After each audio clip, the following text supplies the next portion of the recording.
संत रामपाल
प्रभु राम देव भगवान अल्लाह खुदा ईश आदि नाम एक ही शक्ति के हैं। वो कैसा है, कहां है, कैसे मिलता है, किसने देखा है? ये प्रश्नवाचक चिन्ह पूर्ण रूप से हटाने के लिए अवश्य सुनिए जगत गुरु तत्वदर्शी संत रामपाल जी महाराज के अमृत वचन, सर्व पवित्र धर्मों के पवित्र शास्त्रों के आधार पर।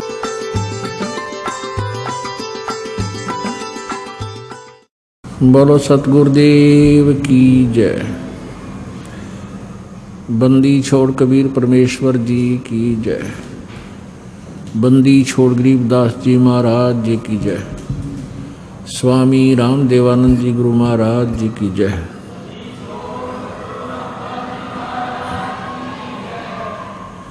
सर्व संतों की जय, सर्व भक्तों की जय, धर्मी पुरुषों की जय, श्री काशी धाम की जय, श्री छुडानी धाम की जय, श्री करौथा धाम की जय, श्री बरवाला धाम की जय। सत साहिब गरीब नमो नमो सतपुरुष को नमस्कार। गुरु की नहीं सुर नर मुनि जन साधुआं संतों सर्वसदी नहीं। सतगुरु साहेब संत सब डंडो तम प्रणाम। आगे पीछे मध्य हुए तिनको जा कुर्बान। नराकार निर्विषम काल जाल वैभंजनम निर्लेपम निज निर्गुणम अकल अनुबेशोन्दनम सोहम सुरति समाप्तम सकल समाना निरतलय उज्ज्वल हिरंबर हरदमम बेपरवा अथा है वार पार नहीं मध्यतम। गरीब जो सुमर सिद्ध होई गणनायक गलताना करो अनुग्रह सोई पारस पद परवाना। आदि गणेश मनाऊं गणनायक देवन देवा चरण कमल लो लाऊं आदंत करूं सेवा। परम शक्ति संगीतम रिद्धि दाता सोई अवगत गुण अतीतम सत्य पुरुष निर्मोही जगदम्बा जगदीशम मंगल रूप गुरारी। तन मन अर्पुं शीसम भक्ति मुक्ति भंडारी। सुर नर मुनि जन ध्यावे ब्रह्मा विष्णु महेशा शेष सहस मुख गावे पूजे आदि गणेशा। इंद्र कुबेर सरीखा वरुण धर्म राय जावे। समर्थ जीवन जी का मन इच्छा फल पावे। 33 कोटि आधारा जावे शेष 88। उतरे भव जल पारा कट है यम की फांसी। 33 कोटि आधारा जावे शेष 88। उतरे भव जल पारा कट है यम की फांसी। सत साहिब कर जोरों विनती करूं धरूं चरण पर शीश। गुरु जी राम देवानंद जी महाराज ने दियो नाम बख्शीश। कोटि कोटि सिजदा करूं कोटि कोटि प्रणाम। चरण कमल में राखियो मैं बंदी जाम गुलाम। कुत्ता तेरे दरबार का मोतिया मेरा नाम। गले प्रेम की जेवड़ी जांखें चोवा जाऊं मैं। तो करो तो बावड़ू दूर दूर करो तो जाऊं। जो रखो त्यों ही रहूं जो देवो सो खाऊं। 7 द्वीप 9 खंड में गुरु से बड़ा न कोई। करता करे न कर सके गुरु करें सो होय। कबीर राम कृष्ण से कौन बड़ो उन्हों भी गुरु कीन। 3 लोक के वे धनी गुरु आग आदीन। गुरु बिन माला फेरते गुरु बिन देते दान। गुरु बिन दोनों निष्फल हैं चाहे पूछो वेद पुराण। जय इब कै सतगुरु मिले सब दुख आँखों रो। चरणों ऊपर शीस धरूं कहूँ जो कहनी हो। कबीर साईं मिलेंगे, पूछेंगे कुशलात, आदि अंत की सब कहूँ अपने दिल की बात। गुरु जी तुम ना भूलियो, चाहे लाख लोग मिल जाही, हमसे तुमको बहुत है, पर तुमसे हमको ना। कबीर तुमरे विसारे क्या बने, मैं किसकी शरण में जाऊं। शिव ब्रंच मुनि नारदा, तिनके हृदय न समाऊं। अवगुण किए तो बहुत किए, करत न मनी हारे। बावे बंदा बख्श दियो, बावे गर्दन उतार। अवगुण मेरे बाप जी, बख्शो गरीब नवाज। जो मैं पूत कपूत हूँ, बोर पिता को लाज। मैं अपराधी जन्म का, नक्सिक बरे विकार। तुम दाता दुख भंजना, मेरी करो संभार। परम पिता परमात्मा पूर्ण ब्रह्म, सारी सृष्टि के रचनहार, कुल मालिक, परम अक्षर ब्रह्म, कबीर देव जी की असीम कृपा से, कबीर साहब जी की असीम कृपा से आप जी इस शुभ समागम में पहुंच पाए। जिन पुण्य प्राणियों के पूर्व जन्म के संस्कार अत्यधिक होते हैं, वे ही प्राणी ऐसे शुभ समय का लाभ उठा पाते हैं। पुण्यात्माओं, परमात्मा कबीर जी ने हमें आकर के वो यथार्थ ज्ञान दिया है कि हम जिसके अभाव से इस काल के जाल में फंसे हुए हैं,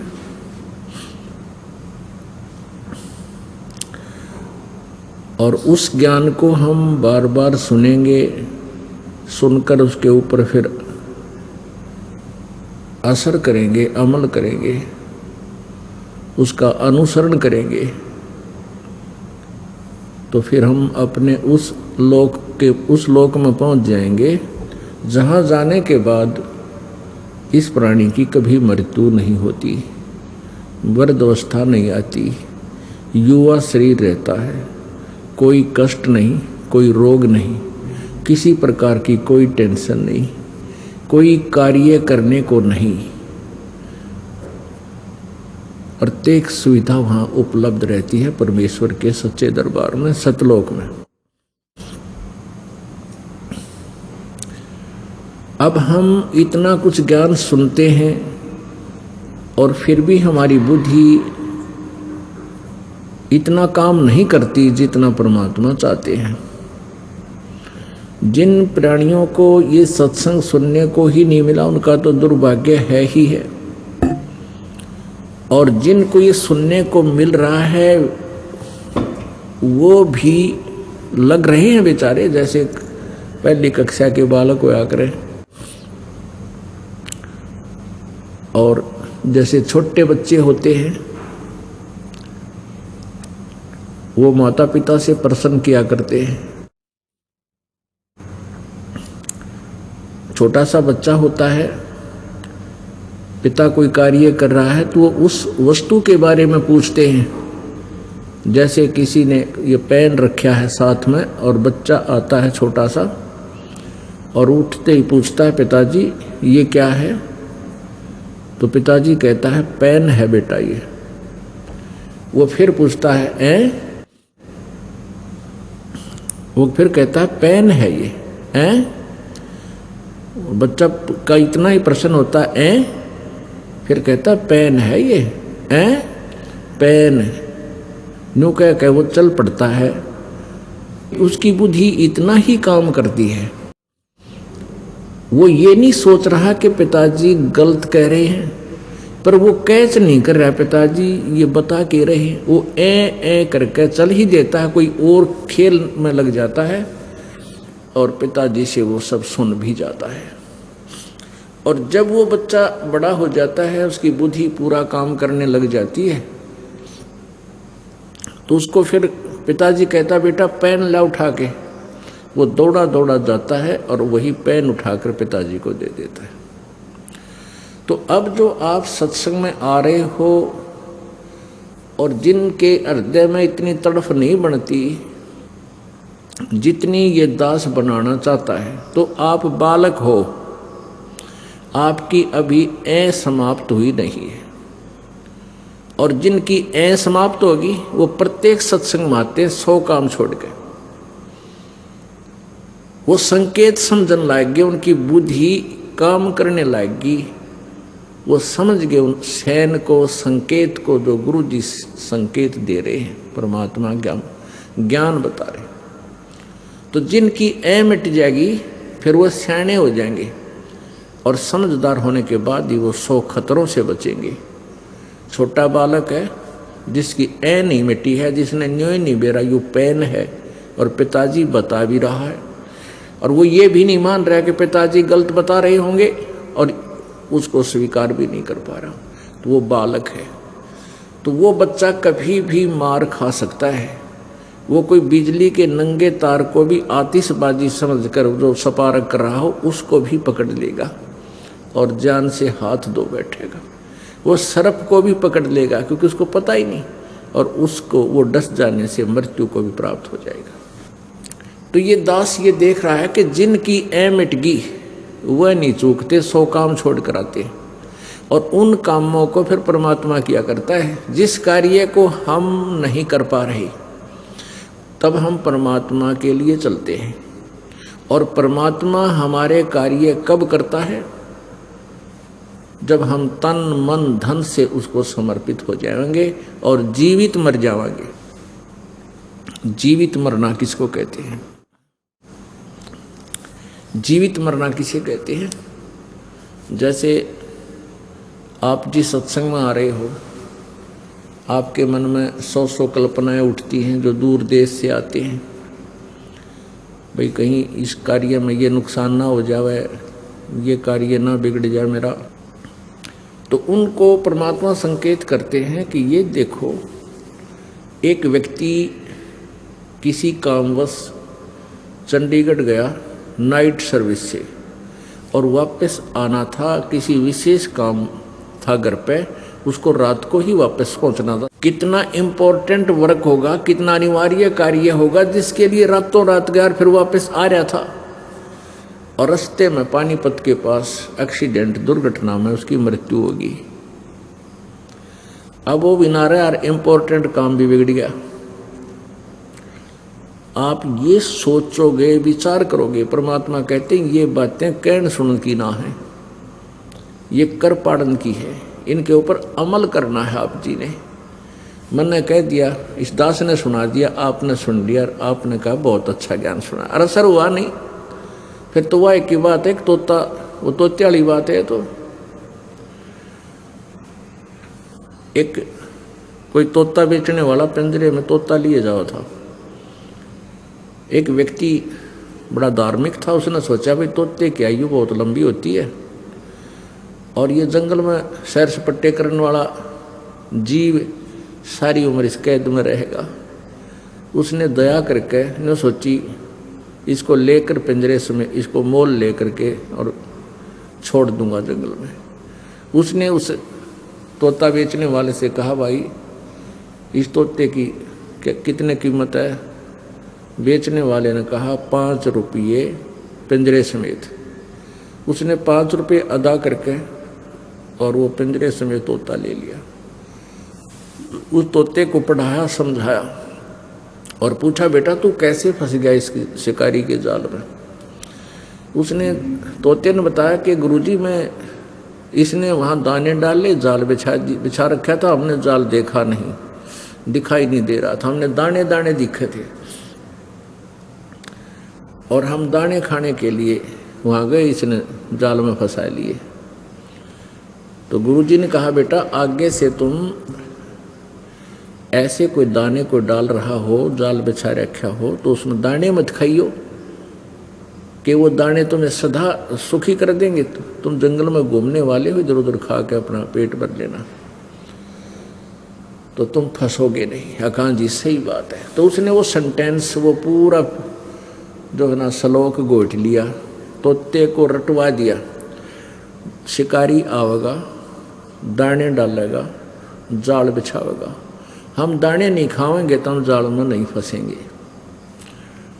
अब गुरुजी ने सोचा भी बच्चा सियाना हो गया है, खूब इसने ये पाठ याद कर लिया और कहा बेटा मैं तुझे छोड़ दूंगा, इस पर पूरी तरह से आचरण करना जो मैं तेरे को ज्ञान दिया है। कहाँ जी पक्का गुरुजी।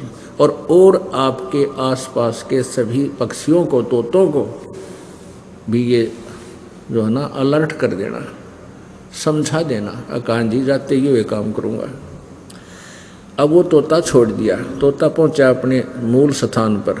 तो उसके साथी तोतों ने बड़ी खुशी मनाई, भी कैसे पीछा छूटा तेरा।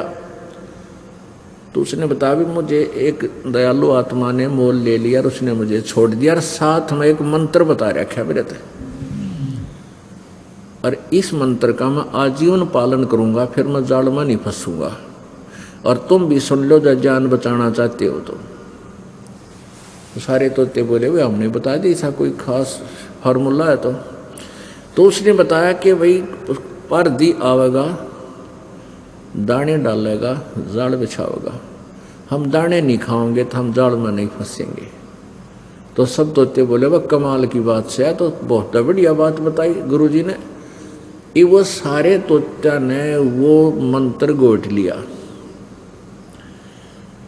एक शिकारी पहुंच गया वहां पर, साल 6 महीने के बाद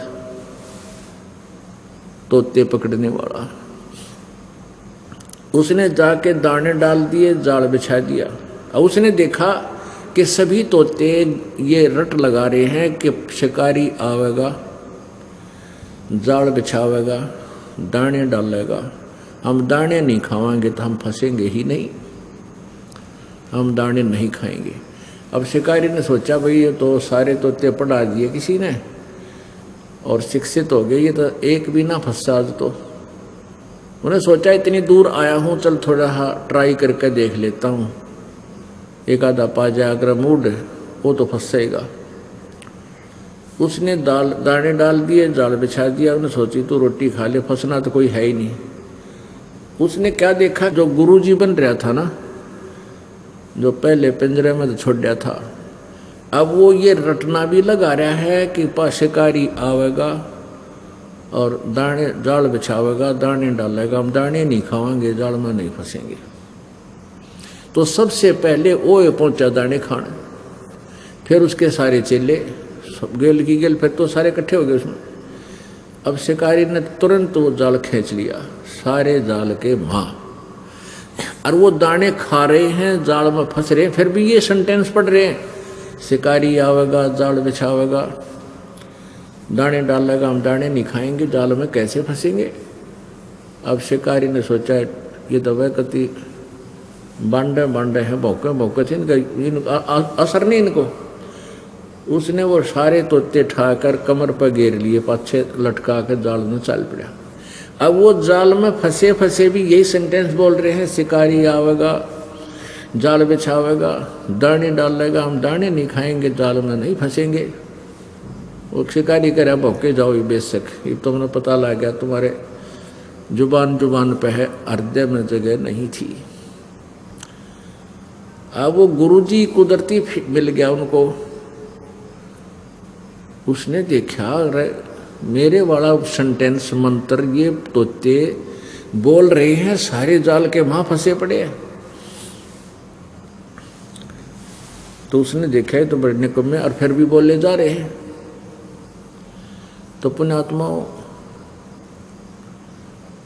जो ये ज्ञान प्रतिदिन आपको दिया जाता है और आप जी को विशेष उद्देश्य यही बताया जाता है कि मनुष्य जीवन बार बार नहीं मिलता, और इच्छा छुटवाओ इस गंदे लोग ते, इस काल के जाल से। यहाँ कोई जीव सुखी नहीं। किसी भी प्राणी ने देख लो आप, चाहे अपना राष्ट्रपति दिखाई देता हो जो घोड़े की बुग्गी में चलता हो, वो जरा सा भी सुख नहीं है। ना प्रधानमंत्री को, ना मुख्यमंत्री को, मंत्रियों को, किसी को भी सुख नहीं, ना किसी पैसे वाले को। निर्धन सुखी हो ही नहीं सकता। सुखी केवल वह व्यक्ति हो सकता है जो परमात्मा के द्वारा दिए गए तत्व ज्ञान के ऊपर कदम टू कदम यानी स्टेप बाय स्टेप चल रहा होगा, फिर वो मार नहीं खाता। तो जो पुण्यात्माएं सत्संग में आ रहे हैं वो बालक हैं छोटे छोटे, और वो सुनते भी हैं, ज्ञान भी सुनते हैं, गुरु जी क्या बता रहे हैं, लेकिन वो इस पर अमल नहीं कर पा रहे हैं। अमल करे बिना, इसको अपना प्रैक्टिकल किए बिना बात बने कोई नहीं, चाहे कितना ही कुछ कर लो। परमात्मा स्वयं ही आकर हमें क्या बताते हैं, जैसे आदरणीय गरीबदास साहिब जी को परमेश्वर कबीर जी सतलोक से चलकर आकर मिले, गांव छुड़ानी, जिला जज्जर, प्रांत हरियाणा, भारत में। वो परमात्मा सतलोक से चलकर आए और अपनी प्यारी आत्मा गरीबदास जी जब 10 वर्ष के थे, गौओं के पाली गए हुए थे, चरा रहे थे उनको, ये ग्वाले थे, तो खेतों में आकर मिले थे और उन्होंने उस प्यारी आत्मा को बहुत सारा ज्ञान समझाया। गरीबदास जी और अन्य वहाँ उपस्थित ग्वालों ने कहा, हे महात्मा जी, आप यात्री हो, अतिथि हो, राह चलते हो, आप खाना खाओ। तो परमात्मा ने कहा, भी मैं खाना तो खा कर आया हूँ, अपने गांव से, सतलोक से आया हूँ मैं। तो पालियों ने कहा, जी दूध तो पीना ही पड़ेगा आपको, क्योंकि हम अतिथि को बगैर खाए पिए जाने नहीं देते, हमें पाप लगता है। तो परमेश्वर ने लीला दिखानी थी, कहा कि भाई मैं कंवारी गाय का दूध पीऊंगा। पाली ग्वाले कहने लगे कि महात्मा जी आपका दूध पीने की नीत को नहीं, मजाक करते हो, कंवारी गायें कभी दूध देती है? तो गरीबदास जी महाराज की एक बहुत ही प्रिय गाय थी कंवारी, उसको पकड़ लाए, गले में उसके एक धागा बांध रखी थी रस्सी, उसको पकड़ के और ला खड़ी करी। अब देखो महाराज जी, इसके बच्चा तो है नहीं, दूध कहाँ से देगी? 10 वर्ष के बालक की जैसी भाषा होती है। परमात्मा ने कहा कि तुम इस पात्र को खाली करो जो तुम लाए हुए जल पीने का, एक लस्सी भी ले जाते थे गांव से, घर से अपना, इसको खाली करो, साफ करो। वो खाली करके साफ करके और कहा इसके नीचे रखो गाय के। उस गाय की लेवटी के नीचे रखा औड़ी के तले। परमात्मा कबीर जी ने उसकी कमर पर थपकी मार दी, अपने आप दूध की धार बंध गई, लंबे लंबे सतन हो गए उस कुंवारी गाय के। जब वो पात्र भर गया 5-7 किलो का, वो छोटा सा गड़ा था, उसी समय दूध बंद हो गया।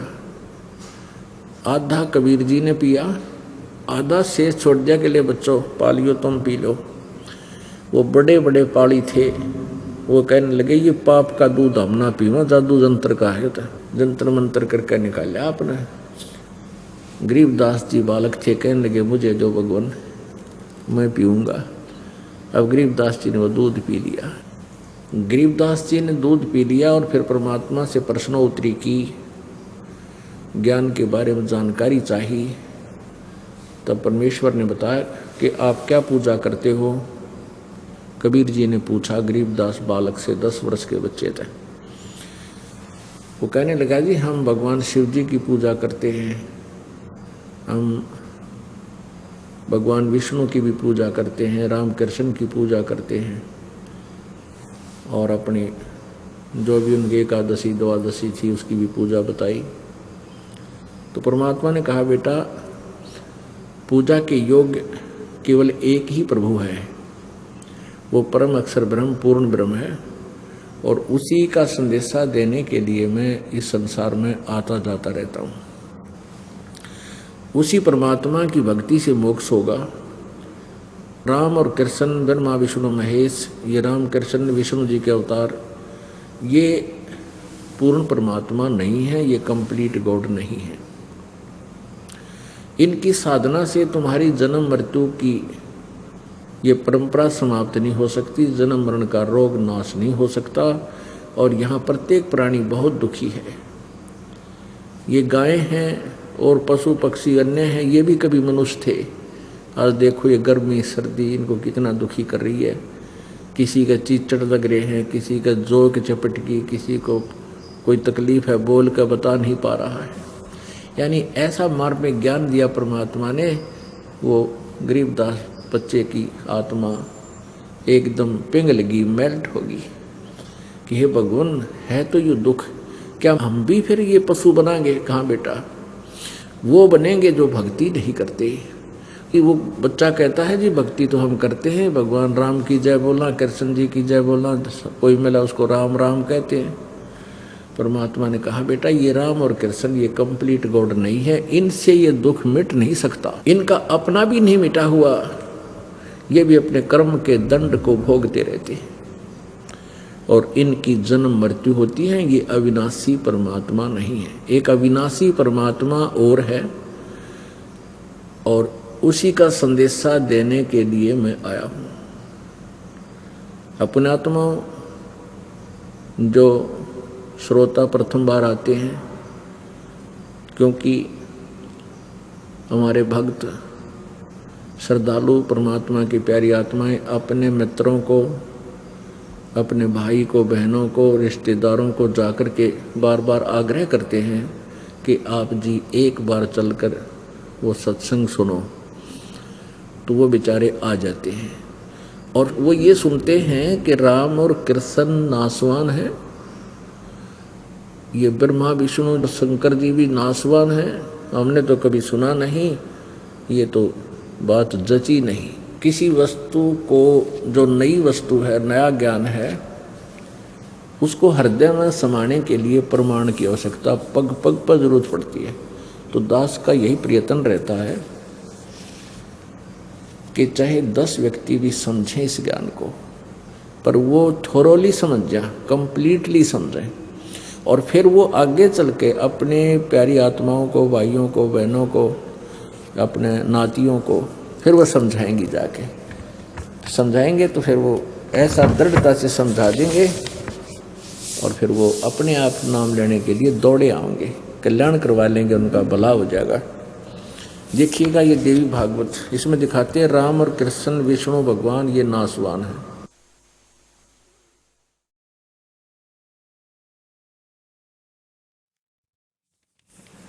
संक्षिप्त देवी भागवत, सचित्र मोटा टाइप, संपादक हनुमान प्रसाद पोदार, चिमनलाल गोस्वामी। ये कहाँ से प्रकाशित है? गीता प्रेस, गोरखपुर से।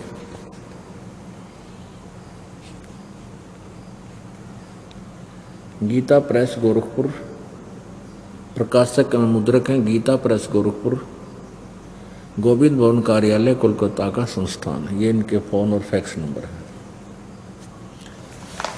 इसके 123 पृष्ठ पर तीसरे स्कंद में, तीसरा स्कंद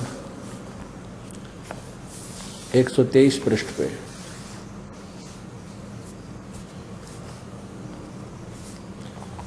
तुम शुद्ध स्वरूपा हो, यह सारा संसार तुम्हीं से उद्भासित हो रहा है। विष्णु जी अपनी माता दुर्गा की महिमा स्तुति कर रहे हैं। तुम शुद्ध स्वरूपा हो, यह सारा संसार तुम्हीं से उद्भासित हो रहा है। मैं, ब्रह्मा और शंकर, हम सब तुम्हारी कृपा से विद्यमान हैं। हमारा आविर्भाव अर्थात जन्म और तिरोभाव अर्थात मृत्यु हुआ करता है। हमारा तो जन्म और मृत्यु हुआ करता है, केवल तुम ही नित्य हो, जगत जननी हो, प्रकृति और सनातनी देवी हो। ये प्रकृति शब्द याद रखना कि दुर्गा को कहते हैं। भगवान शंकर बोले, देवी यदि महाभाग विष्णु तुम ही से प्रकट हुए हैं, विष्णु जी का जन्म भी आपसे हुआ है, तो उनके बाद उत्पन्न होने वाले ब्रह्मा भी तुम्हारे ही बालक हुए। फिर मैं तमोगुणी लीला करने वाला शंकर क्या तुम्हारी संतान नहीं हुआ? अर्थात मुझे भी उत्पन्न करने वाली तुम ही हो। शिवे संपूर्ण संसार की सृष्टि करने में तुम बड़ी चतुर हो। नीचे देखो, इस संसार की सृष्टि सचिथी और संहार में तुम्हारे गुण सदा समर्थ हैं। उन्हीं तीनों गुणों से उत्पन्न हम ब्रह्मा विष्णु एवं शंकर नियमानुसार कार्य में तत्पर रहते हैं।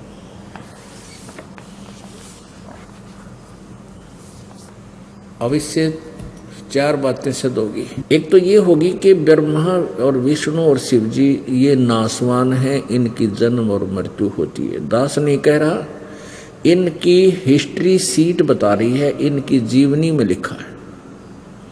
दास तो पढ़कर सुना रहा है।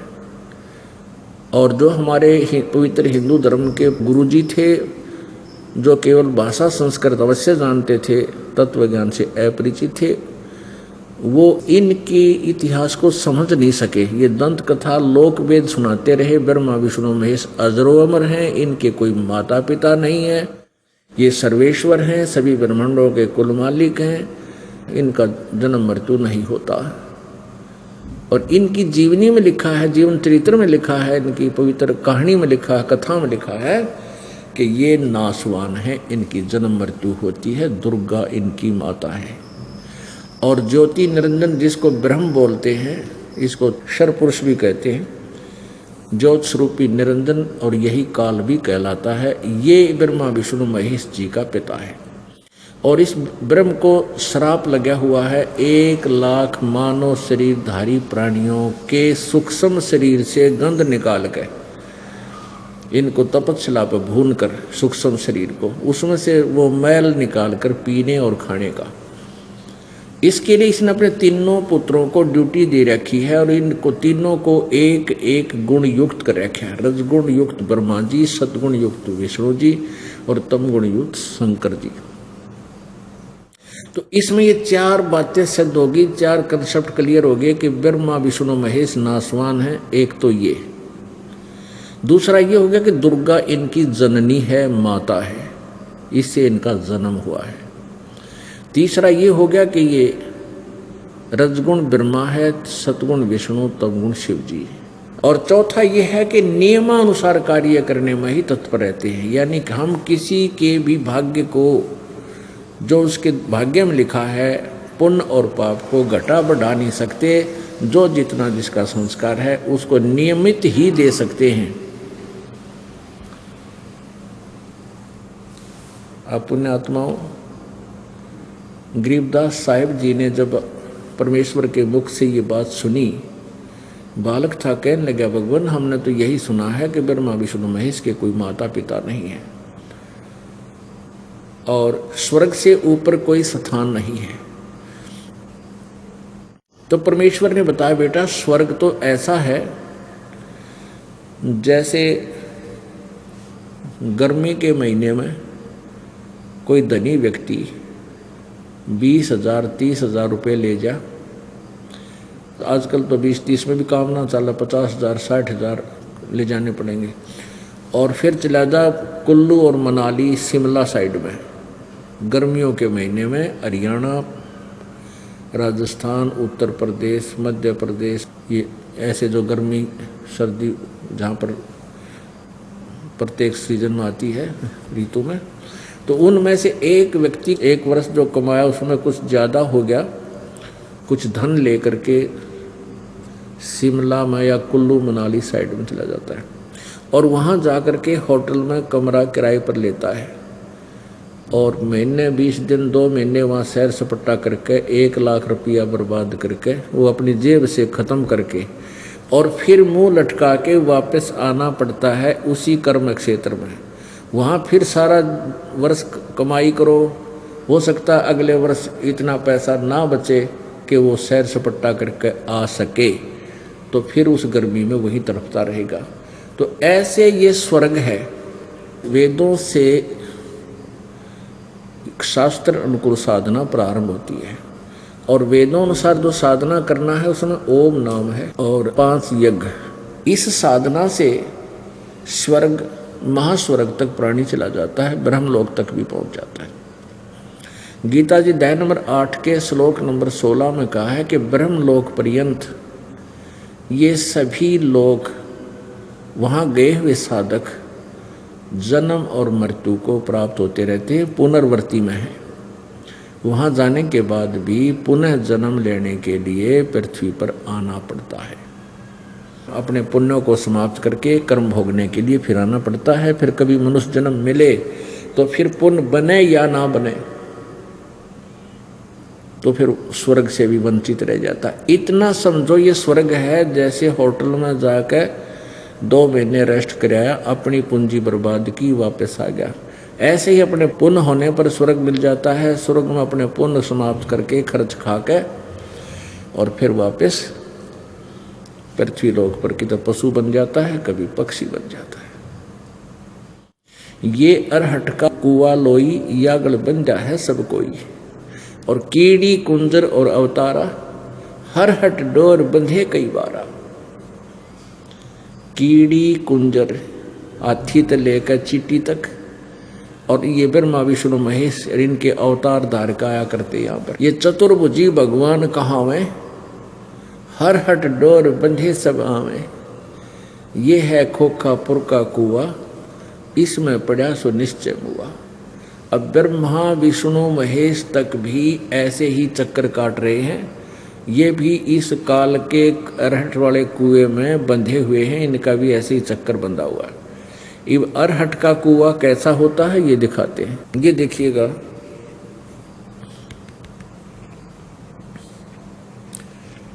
ये जो पोर्शन आपको दिखाई दे रहा है ये एक कुआं है, ये इतना ये कुआं है, इसमें ये जल भरा हुआ है। और ये हरट एक रहट होता था, अरहट बोलते हैं इसको। यहाँ एक पुली लगा दी जाती थी, इस पुली के ऊपर के चैन चलती थी, ये चैन, और चैन के बाल्टियां वेल्ड कर दी जाती थी। ये बाल्टियां वेल्ड कर रखी हैं। ये चैन चलती थी, इसको बैलों से चलाया जाता कोल्लू की तरह। तो ये पुली चलती थी तो ये चैन भी नीचे आती थी, बाल्टी यहाँ से बाल्टियां भरती और ऊपर जाके यहाँ खाली हो जाती है, और ये जल बाहर खेतों में चला जाता, सिंचाई के काम लेते हैं। यहाँ क्या बताया है कि जैसे नीचे से पानी भरा बाल्टियों ने, ऊपर आकर खाली होगी, फिर भर के लेगी, फिर ऊपर गई, फिर खाली होगी, फिर भर के आई, फिर खाली होगी, फिर नीचे से भरी, फिर ऊपर जाकर खाली होगी, फिर भरी। तो ये चलता ही रहता था सारा दिन। तो इसमें क्या बताते हैं कि जैसे आप पुण्य इकट्ठे किए पृथ्वी लोक पर आके, ऊपर स्वर्ग में खाली किए, पाप नरक में खाली किए, और फिर बाल्टी खाली वापस आ गई, फिर नीचे तो भरी फिर चले, फिर नीचे भरी फिर चले। तो इसमें कहते हैं चतुर्भुजी भगवान कहाँ है, ये ब्रह्मा विष्णु महेश भी, और हर हट डोर बंधे सभा में, इनकी भी जन्म मृत्यु होती है, और ये भी ऐसे ही अन्य योनियों को भी भोगते रहते हैं। ये अरहट का कुआ लोई या गढ़ बंजा है सब कोई, कीड़ी कुंजर और अवतारा हर हट डोर बंधे कई बार। और परमात्मा क्या बताते, अमर करूं सतलोक पठाऊं तात बंदी छोड़ कहाऊं। अब गरीबदास जी महाराज बालक थे छोटे से, और बच्चे के अच्छा और बुरा रंग जल्दी चढ़ा करे, और कुछ पुण्य आत्माएं होती हैं जिनको परमात्मा स्पेशल आकर मिलते हैं, और उनको अपने ज्ञान से, अपने यथार्थ भक्ति से परिचित कराया करते हैं। फिर वो पुण्यात्मा अपने अक्षेत्र में जिस भी समाज में उत्पन्न है, अपनी लैंग्वेज में बोल बोल फिर वो परमात्मा के बारे में कलम तोड़ व्याख्या करता है, पूरी दृढ़ता के साथ व्याख्या करता है। ये लक्षण है उस पूर्ण ब्रह्म के कि वो परमात्मा सतलोक से अपने निज धाम से गति करके आता है, और अपनी विशेष पुण्यात्माओं को, वर्णीय पुरुषों को, दृढ़ भक्तों को, सच्ची आत्माओं को, दृढ़ आत्माओं को, जो उनके विशेष भक्त हैं, उनको आकर मिलता है, फिर उनको ज्ञान बताता है। अब ये भी आपको प्रमाण देना पड़ेगा। देखिएगा, ऋग्वेद 9-10 मंडल अनुवाद करके इनका ये इकट्ठे जल्द किए हुए हैं, 9-10 मंडल। ये लिखा महर्षि दयानंद सरस्वती। ये कहाँ से प्रकाशित है?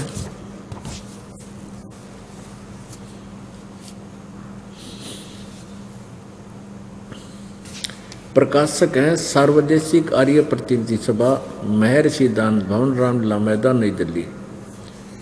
ये इनके फ़ोन और फैक्स नंबर है। यहाँ से ये हमने खरीदा है। और ये क्या लिखा है इन्होंने कि ऋग्वेद आर्य भाषा भाष्य, यानी अनुवाद करता कौन है? महर्षि दयानंद सरस्वती। और यहाँ देखो मुद्रक है Prince offset printers, 1510 Pataudi house, नई दिल्ली। ये इनका फ़ोन नंबर है।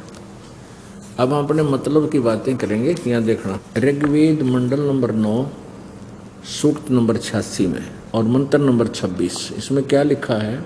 यज्ञ करने वाले यजमानों के लिए परमात्मा सब रास्तों को सुगम करता हुआ उनके विघ्नों को मर्दन करता है। अब देखिएगा यजुर्वेद, अब ये यजुर्वेद है, इसमें ऊपर रह लगा है। और ये संधि छेद कैसे करते हैं? इसमें 2 अपसर्ग लगा देते हैं, यजु अलग कर देते हैं, वेद अलग। तो इस अगर कहीं यजुर्वेद की महिमा गाई जा रही हो तो वहाँ अकेला यजु भी लिखा हो तो लिखना पड़ेगा वो यजुर्वेद है। ये अंडरस्टूड है। तो यहाँ देखिए इन्हीं के द्वारा यजुर्वेद में महर्षि दयानंद ने ही ऐसा किया है, ये ठीक किया है। यह देखो प्रकाशक है सार्वदेशिक आर्य प्रतिनिधि सभा, 2/5 महर्षि दयानंद भवन, रामलीला मैदान, नई दिल्ली।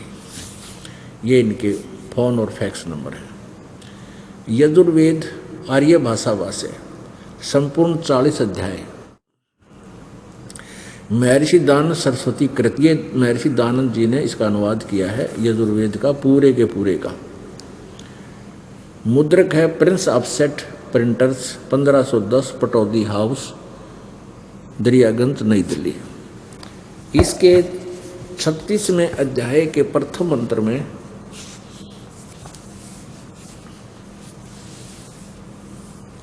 ये 60-300 अध्याय, 60-300 माने 6-30, 36वां अध्याय और मंत्र नंबर ये 1 है। अथ 60-30 से अध्याय आरंभ है। इसके प्रथम मंत्र में ये यजु शब्द है, ये यजु शब्द है। इस यजु को यहाँ अनुवाद करते समय स्वामी जी ने ए मनुष्य जैसे मेरे आत्मा में प्राण और अपान ऊपर नीचे श्वास दृढ़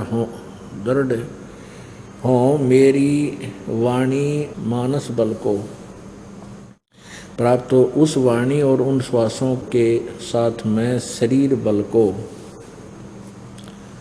प्राप्त हूँ, ऋग्वेद रूप वाणी को प्राप्त हूँ। आगे देखो मनन करने वाले अंतःकरण के तुल। यहाँ यजु शब्द है, यजु, इसने यहाँ यजुर्वेद लिख दिया क्योंकि यहाँ उस यजुर्वेद के बारे में जानकारी है। वेदक ओनली यजु लिखा है तो ये यजुर्वेद है। तो अगर इस यजु का अर्थ लिख दे यहाँ यज्ञ स्तुतियों को प्राप्त हो, तो यज्ञों स्तुतियाँ हैं कहाँ, किसमें है वो गुण? वो यजुर्वेद नामक पुस्तक को लिखना पड़ेगा। यजु के स्थान पर यजुर्वेद इन्होंने ठीक लिखा, लेकिन यहाँ ये स्वामी जी विचलित है क्योंकि वो परमात्मा का नाम कुछ नहीं मानता। ये कबीर परमात्मा का नाम है, हम इसको कबीर देव कहने लगे। तो यहाँ देखिए, यहाँ भी ऋग्वेद मंडल नंबर 9 सूक्त 82 के मंत्र नंबर 2 में यहाँ लिखा है कबीर वेदस्या। कबीर ये ऊपर रे लिखा है, तो इस रे को यहाँ 2 अक्षर लगा दिए इन्होंने, ये कवि बना दिया, ये कवि। तो यहाँ कबीर देव लिखना पड़ेगा, जिसको ज्ञान है वो लिखेगा। इनको ज्ञान तो था ही नहीं कुछ भी, इसको तो परमात्मा के बारे में। तो यहाँ कबीर देव लिखना चाहिए था, वो आप कबीर देव हैं। हे परमात्मन, उपदेश करने की इच्छा से आप महापुरुषों को प्राप्त होते हो और आप अत्यंत गतिशील पदार्थ के समान, यानी बहुत तेज गति से आध्यात्मिक यज्ञ को, जहाँ धार्मिक क्रियाएं होती हैं, उन भक्तों के पास पहुंच जाते हैं, प्राप्त होते हैं। आप कबीर देव हैं, आप कबीर देव लिख दें, यहाँ पर कबीर ना लिखो, न शर्माव है, आप कबीर देव लिख दो। कबीर देव हैं, शुद्ध स्वरूप हैं, हमारे पापों को दूर करके हे सोम आप हमको सुख दें। अच्छा, अब तीसरे में लिखा है, ऋग्वेद मंडल नंबर 9 सूक्त 82 के मंत्र 3 में लिखा है कि पवित्र यज्ञों में रक्षा से आप प्राप्त होते हैं, यानी आते हो वहाँ पर जहाँ सच्ची साधनाएं के जो अनुष्ठान होते हैं, और पृथ्वी लोक लोकांतर में गति करते हुए, सर्वव्यापक नहीं, गति यानी वहाँ से चल कर लोक लोकांतर में चलते हुए आप माने आप, सर्वव्यापक नहीं। इनकी थ्योरी गलत थी, इसलिए इन्होंने बीच में डंगा डाल लिया अपना। आप है माने आप स्वयं गतिशील होकर वहाँ से चल कर, अब सर्वव्यापक तो पहले था, जो इनकी बात मानना था, गतिशील की तो हो गया फिर वो, तो गति स्वयं गतिशील होकर विराजमान होते हैं।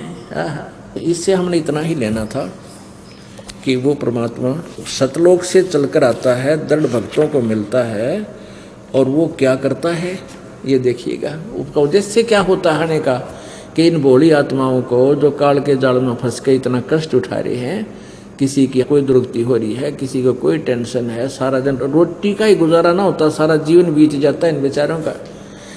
जैसे चींटी ने देख ले, सारा दिन इधर उधर गोली हो ही रहे, कभी किसी पशु पक्षी के पैर के नीचे आकर मर जाती। ऐसे ही मनुष्य एक पेट के लिए मारो मार देख लो, कि तो किसी शहर में जाकर देख ले, बड़े से घुए नून जा रहे हैं लाखों की संख्या में, कोई कारों में, कोई मेट्रो में, कोई क्या दुनिया भाग रही है, फिर इधर भाग रही है, और रास्ते में कितना मर जाते हैं, हार्ट अटैक हो जाता है, या बीमारी हो जाती है, या कुछ और एक्सीडेंट में, और वो पेट पूरा ना होता है इनका, या इतने दुखी। अब पीछे पोलैंड के वो पूरा कैबिनेट, पोलैंड देश का पूरा कैबिनेट, जिसमें राष्ट्रपति भी, सारे मंत्री भी 1 सेकंड में खत्म हो गए, और वो भी नए रेल हो जहाँ थे, फिर ऐसे करेंगे, फिर ऐसा करेंगे, उनको ऐसे कर देंगे। करना था इस जीव ने, वो इनको पता ही नहीं करना क्या चाहिए। जो करना चाहिए वो तो इनको ज्ञान भी नहीं होता, और ज्ञान होता तो शास्त्र विरुद्ध होता, उससे साधना से कोई लाभ नहीं होता। इसलिए सभी भोली आत्मा नास्तिक होती जा रही है कि भगवान की भक्ति से कुछ नहीं मिलता, क्योंकि वो साधना हम गलत कर रहे हैं। जब हम साधना सही करेंगे तो क्यों ना मिलेगा। परमात्मा का विधान बता रहा है, पिछले इतिहास बता रहे हैं। अब देखो ऋग्वेद मंडल नंबर 9 सूक्त नंबर 20, इसके मंत्र नंबर 1 में यह स्पष्ट लिखा है, पर कबीर देव, ये कबीर देव है, स्पष्ट लिखा है, कबीर देव वित्तीय अयो वारे भी अर्षित। यहाँ देखिए वह परमात्मा, इन्होंने क्या कर दिया, ये शपथ लिखा है यहाँ पर कबीर देव है, इसको न्यो का न्यो लिख देते कबीर देव, यानी कबीर देव लिख दे, वो कबीर देव है, वह परमात्मा न्यो का न्यो लिख देते, वो कबीर देव है। और अवय माने सबका रक्षक है, अवय माने का अर्थ होता है वैसे अविनाशी है, अवय चलो सबका रक्षक है, ये मान लेते हैं। और ये देव भी तो नहीं, तृप्ति के लिए देव तो यहाँ जाना चाहिए था, कबीर देव, ये कबीर साहब, कबीर भगवान, तृप्ति के लिए, यानी विद्वानों की तृप्ति के लिए ज्ञान को देता है, यानी वो परमात्मा तृप्ति के लिए ज्ञान को देता है, वहाँ से चलकर आता है, वो कबीर देव ज्ञान देता है। और सावहान यानी सहनशील है, और संपूर्ण दुष्टों को संग्रामों में त्रिकृष्ट करने वाला है। परमात्मा का उद्देश्य क्या होता है यहाँ आने के लिए, कि वो ज्ञान देने के लिए, यथार्थ ज्ञान बताने के लिए अपनी प्यारी आत्माओं को आकर मिलता है। फिर वो पुण्यात्मा उस परमात्मा के तत्व ज्ञान से परिचित होकर के और पूरे विश्व में, यानी अपने पूरे क्षेत्र में उस तत्व ज्ञान का ढोल बजाते हैं। अपुण्यात्माओं, आज से लगभग 600 वर्ष पहले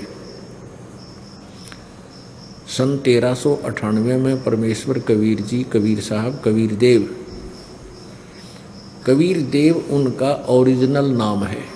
बाकी तो परम अक्षर ब्रह्म, अविनाशी प्रभु, ये उपमात्मक नाम है। जैसे देश के प्रधानमंत्री जी का शरीर का नाम तो कुछ और होता है, और प्रधानमंत्री कहो, उनको प्राइम मिनिस्टर कहो, ये उनके उपमात्मक पदवी के नाम है। तो ऐसे उस परमात्मा का वास्तविक नाम है कबीर देव। हम उसको कबीर साहब कहने लगे, कबीर देव को कबीर साहब, देव माने परमेश्वर। तो वो परमात्मा आए थे 600 वर्ष पहले, उन्होंने ये लीला की थी, और बीच बीच में भी जब चाहे वो आते हैं, अपनी प्यारी आत्माओं को आकर मिलते हैं, उनको ज्ञान देते हैं। तो उन्हीं में से एक श्रेष्ठ आत्मा, महान आत्मा, पुण्य आत्मा आदरणीय गरीबदास साहिब जी, गांव छुडानी, जिला झज्जर, प्रांत हरियाणा, भारतवर्ष में हुए हैं, जिनको परमेश्वर आकर मिले थे। जो आज वेदों में उस परमेश्वर की महिमा ज्यों की त्यों लिखी है, वो ऐसी लीला करता है, उसको पहचानने का ये तरीका है। और परमेश्वर जब आए थे 600 वर्ष पहले, वो अपनी प्यारी आत्मा धर्मदास जी को मिले थे। आदरणीय धर्मदास जी साहब को बताए थे कि धर्मदास, ये वेद मेरा ही भेद है, इन चारों वेदों में मेरा ही भेद है, मेरी जानकारी है, पर इन चारों वेदों में वर्णित विधि से मैं प्राप्त नहीं हो सकता, यानी मेरी प्राप्ति नहीं हो सकती। प्राप्ति मीन सतलोक नहीं जा सकते, जन्म मृत्यु का छुटकारा नहीं हो सकता। परमेश्वर कबीर जी ने कहा था कि वेद मेरा भेद है, और मैं ना वेदन के माही, और जौन वेद से मैं मिलूं वो वेद जानते नहीं। जिस वेद से, जिस ज्ञान से मैं मिलूं, मेरी प्राप्ति हो, जन्म मृत्यु का रोग कटे, तुम्हारा सतलोक में प्राप्त हो, वो विधि इन चारों वेदों में वर्णित नहीं है। बाकी शेष महिमा मेरी ही वेद गा रहे हैं।